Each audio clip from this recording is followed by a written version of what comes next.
The transport ship moved in space. Many alien cadets sat inside. They were scared. Their hands were shaking. Their hearts were fast. They were going to a Class 3 death world. The commander spoke. His voice was cold. He said, "This planet is dangerous. The air can kill you. The animals are violent. The storms are strong. Only strong cadets survive here."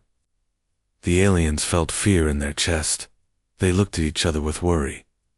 Some cadets closed their eyes. One cadet was different. He was human. The human was calm. He was relaxed. He smiled like everything was normal. An alien asked him, "Are you not afraid?" The human smiled again. He said, "This is basically spring break." The aliens were confused. This world was danger. But the human called it a vacation. The ship door opened. The wind was strong. Dust moved across the ground. The sky was dark red. The land looked wild. Strange trees stood like tall claws. Loud animal sounds came from far. The cadets walked out slowly. The planet felt alive. The planet felt angry. The commander said, "Build a camp before night. If you fail, you die." The ship left. They were alone now. The wind made noise. The ground moved a little. The air felt heavy. Something moved in the trees. One alien said, "I hear footsteps." The human stayed calm. He looked at the land. He found wood. He made a fire. He said, "Stay close. Do not panic. Listen." The aliens watched. He moved with skill. He moved with confidence. The sky became dark. The night arrived. The forest made strange sounds. The fire was small. The aliens sat in fear. The human looked at the dark trees. He heard breathing. Heavy breathing. Very close. The ground felt heavy. The shadows moved slowly. Then two bright eyes appeared. They watched the group. They did not move. The night felt dangerous. The first danger of the death world was here. To be continued. Asterisk, the fire burned in the middle of the dark jungle clearing, and the alien cadets sat close to it while fear lived in their eyes and in their hearts. Because the night on the death world felt alive and dangerous, and every sound in the forest felt like a threat waiting to move closer. The human cadet sat near the fire with a calm face and slow breathing as he moved the burning wood with a small stick and watched the sparks rise into the red night sky, while the aliens wondered how he was not afraid like them and how he could stay so relaxed in a place like this. Branches snapped in the trees and heavy steps moved through the shadows, and every sound felt closer than the one before, and one alien whispered that he wanted to go back to the ship, but the ship was gone. And the sky was empty, and there was no rescue, and no help, and only the planet, and the danger, and the night waiting for them.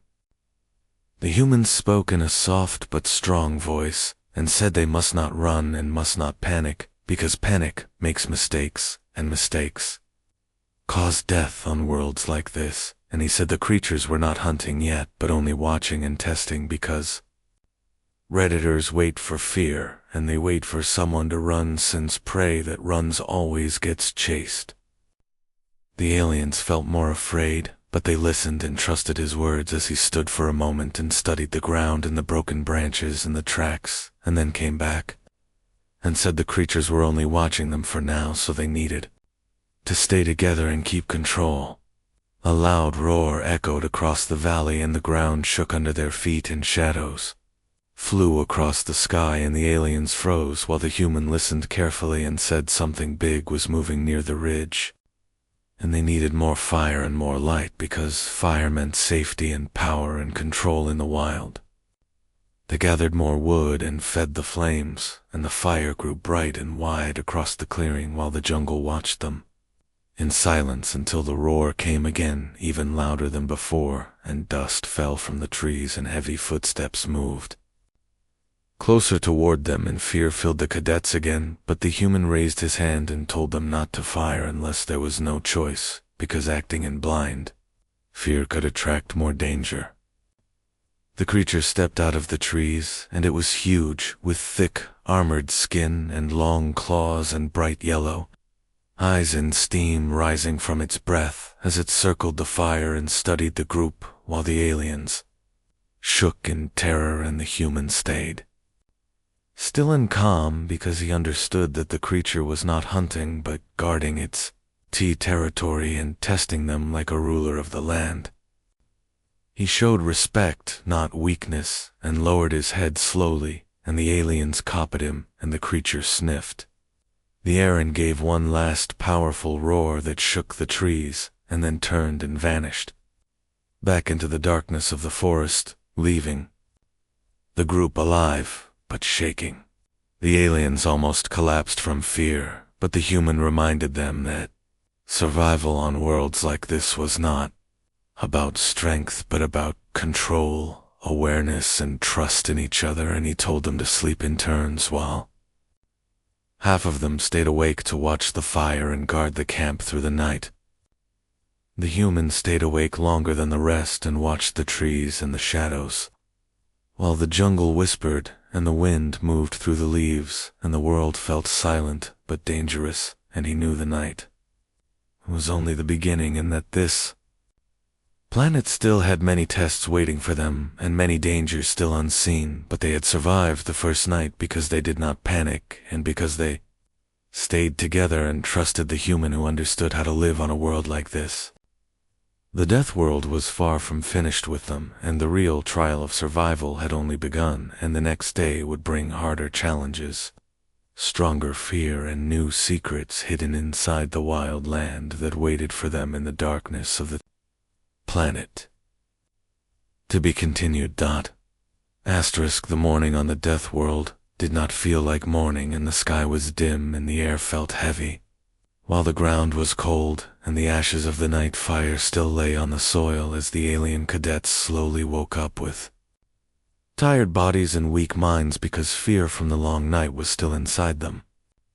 The human cadet was already awake, and he was sitting near the burnt fire with a calm but serious face while he listened to the forest and watched the trees and studied the danger around them, because he knew the night was over, but the danger was not. The aliens still remembered the giant creature from the night and the roar and the glowing eyes, and they could not believe they were still alive, but the humans said they could not stay there because the place belonged to the creature, and if they stayed longer, it would return, and this time it might not test them but attack them. So they picked up their gear and followed him into the jungle. The jungle was worse in the daylight than in the night, because the trees were twisted and the plants were sharp and poisonous, and strange insects crawled everywhere, while the air felt thick and every step felt risky, like the ground itself was a trap waiting to open. The human walked slowly and watched the ground and branches and searched for broken leaves and scratched bark and hidden pits, while the aliens walked behind him because they trusted his steps more than their own. Soon they reached a swamp, and the mud looked soft but deadly, and the humans stopped them and said the ground could swallow them if they walked without thinking, and he used a stick to test the earth and found a safe path, but one cadet panicked and rushed ahead, and the ground opened and he sank and screamed for help, while fear spread through the group. But the human did not panic and threw a rope and told everyone to pull together, and they saved him, and the human told him that fear is louder than danger and fear must be controlled. They moved deeper into the jungle, and suddenly the sounds stopped and the birds disappeared and the forest became silent, and the human knew silence meant danger, and soon they reached razor vines wrapped around rocks and trees, and the human told them to move slow and never touch the vines, but one cadet brushed one vine and it sliced his armor and he froze, while the human carefully cut a safe path, and every step was tense and painful. After a long walk, they found an old abandoned military outpost covered in dust and vines with broken doors and damaged walls, and they went inside, and the human found old tools and broken screens and a message written on the wall that said no. One survived training here, and the aliens felt fear again, and their hearts shook because if others died here, how could they survive? But the humans said this was not a warning but a lesson, because people died when they panicked and when they forgot discipline. And he said, survival is not luck, survival is control. Then the ground began to shake, and a massive roar echoed across the valley, and the jungle came alive again, and trees moved, and birds flew into the sky, and something huge began moving toward them, and the aliens froze while the human looked toward. The Ridgeon did not run and did not panic, because he understood that the predator from the night was not alone in this. Land was its territory, and they were standing inside it, and the sound grew louder, and the air trembled, and the real trial of the jungle was only beginning, and the danger ahead was far greater than anything they had faced before. To be continued. Asterisk. The jungle was silent again, and the wind stopped, and the birds were gone, and the empty air felt like a warning, because something powerful was coming, and the human cadet stood outside the broken outpost, watching the ridge, while the alien cadets stood behind him with fear in their hearts and shaking hands as they waited without moving. Then a deep, heavy roar shook the ground, and the trees trembled, and stones rolled down the hill, and the sound felt bigger than the creature from the night. And the humans said they must leave the open area because the valley was a hunting ground, and prey dies in open land, so they followed him through a narrow jungle path. Every step scratched their armor, and the vines pulled at them like the jungle wanted to trap them. Another roar echoed closer and louder, and they reached a rocky ledge and saw claw marks in stone and broken bones, and the human understood that the valley belonged to a true apex predator, and when the alien commander said they should run, the human said running with fear is the same as surrender, because predators chase panic and weakness, so they must think first. The human used branches, stones, and roots to build simple traps and barriers, and he said survival is not strength only, but thinking, patience, and strategy, and humans learn. It's through struggle, not comfort. Then the jungle became silent again, and the human raised his hand, and no one moved, and a huge shadow came from the trees with armored skin, burning eyes, and slow, powerful steps, like a king returning to his land, and the aliens felt fear, but the human said, we do not fight its strength, we fight its mind. The human threw a stone to the other side of the valley, and the creature turned to check the sound, and stepped onto weak ground, and the earth broke for a moment, and that moment was enough, and the human shouted, move now, and they ran toward the safe path while the creature roared and chased them through rocks and roots, and the human guided them with calm directions, until the second trap dropped heavy logs and blocked the path, and the creature slammed into it and roared like thunder. But they kept moving until they reached higher ground. The creature stopped and stared at them and understood they were not weak and not prey, but a united pack, and it gave one last roar of respect and disappeared back into the jungle. While the cadets collapsed in exhaustion, but now their eyes were changed because they saw the human not as just a cadet, but as a survivor and a leader and a child of a death world, who knew how to live where others die. And the human said, this planet is not testing our bodies, it is testing our will and the wind. Moved through the trees, and the jungle warned them that the real storm was still ahead. To be continued. The jungle was quiet after the predator left. The air felt heavy, and the ground was still shaking, while the alien cadets stood on the high ground breathing hard, with weak legs and tired hearts, but they were alive and the human. Cadet looked over the valley with focus instead of fear, because he knew the danger was not finished, as the jungle never rests and the planet never sleeps, and soon dark clouds began to form in the sky, while the wind slowly rose and the trees started to bend, and the human understood that a storm was coming, not a normal storm, but a deathworld storm. So he told the cadets that they must move fast, because the storm on this planet is worse than any creature, and the wind can tear trees from the ground, and the rain can flood the land, and the lightning can burn everything in its path. The aliens were scared and said the sky did not look dangerous yet, but the humans said danger does not always shout, and sometimes it grows slowly and then strikes all at once, and they moved through the jungle as the wind grew stronger and the sky turned darker and thunder echoed across the valley while the humans searched for high rock and shelter. Because staying in the open during a storm means death, soon they reached a steep hill with sharp rocks and a hidden cave near the top, and the human told them to climb even though they were tired and their hands slipped and their legs shook, but they kept going until the rain began to fall in heavy drops, and the storm arrived, and lightning exploded across the sky, while thunder crashed like the sky was breaking apart, and they reached the cave just in time. Inside the cave, the air was cold, and water dripped from the stones, while the cadets sat on the ground shaking with fear as the human looked deeper and found old marks on the walls, and metal plates and broken machines which showed another team had been there long before, and the aliens felt worry again because maybe others had failed here too. But the human touched the metal and said many people before them had faced this world, and some survived and some did not, and every mark was a story of struggle.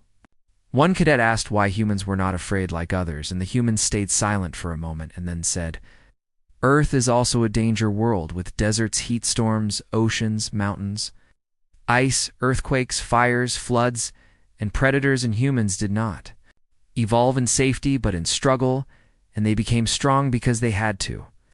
And they learned that you do not control the world, but you learn to live with it and respect it and survive it."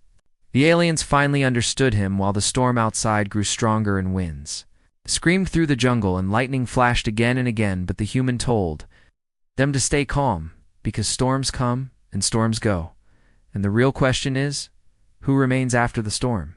Then the ground inside the cave trembled, and rocks moved, and a hidden tunnel opened behind a broken wall, and the human lit a small torch, and the light spread into the darkness of a deep path that led underground, and he told them that this training was not only about survival, but also about discovery and truth, and what this world really is, while the storm raged outside, but the real mystery waited below.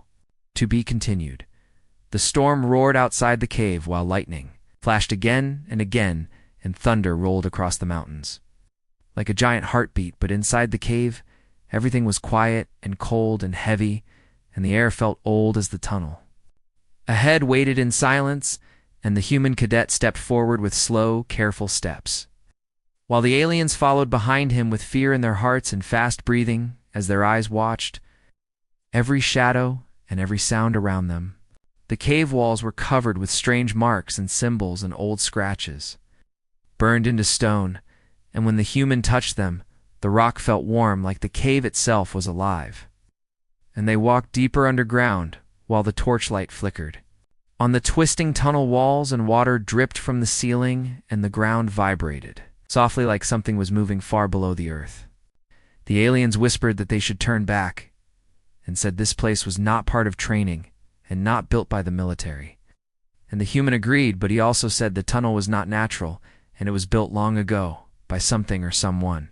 Soon they reached a giant underground chamber with a wide stone floor and broken pillars and old machines, buried in dust, while the walls glowed with faint blue light, and the aliens realized this was not a cave but a hidden facility, and the human walked to the center where a large cracked metal plate lay on the ground, and when he wiped the dust away, one word appeared that said experiment, and the aliens stepped back in fear. Because their training was never just training, and they were part of a test and a secret program.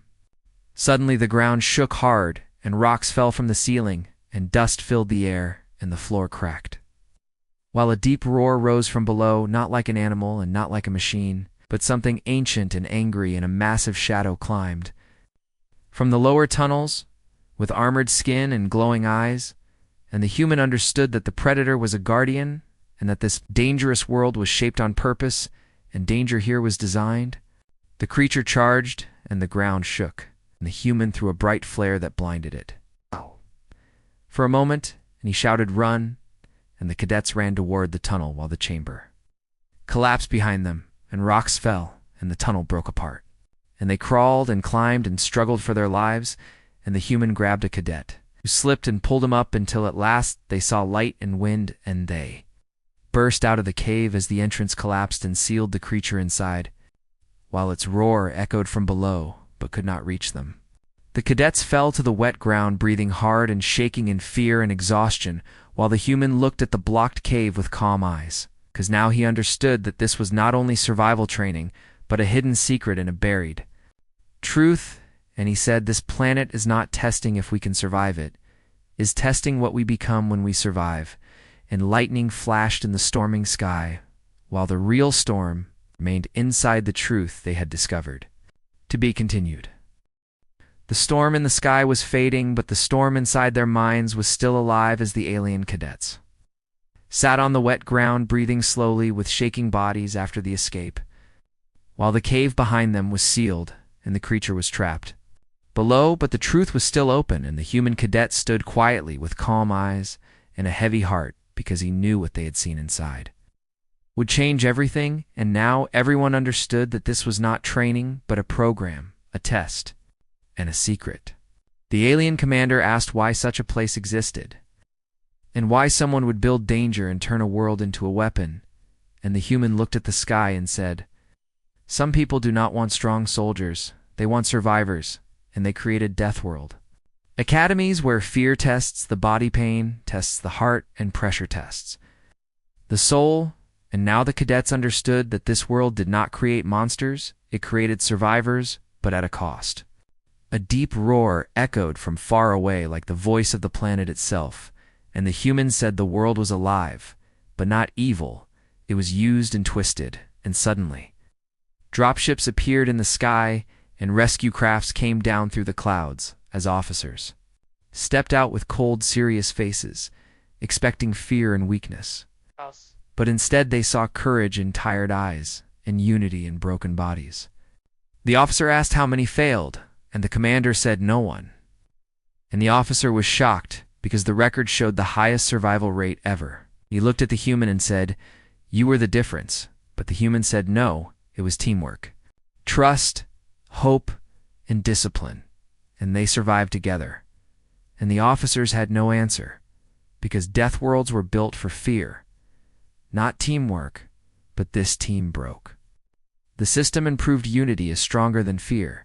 The transport ramp opened and the team prepared to board, and before leaving they looked back at the jungle and mountains and stormy sky, because this world almost killed them but also changed them, and the human touched the ground and whispered, "We came as cadets, we leave as survivors," and the ship lifted into the sky. While the officer said they had passed and graduated, and one cadet asked the human if this was a death world, "Then what do humans call it?"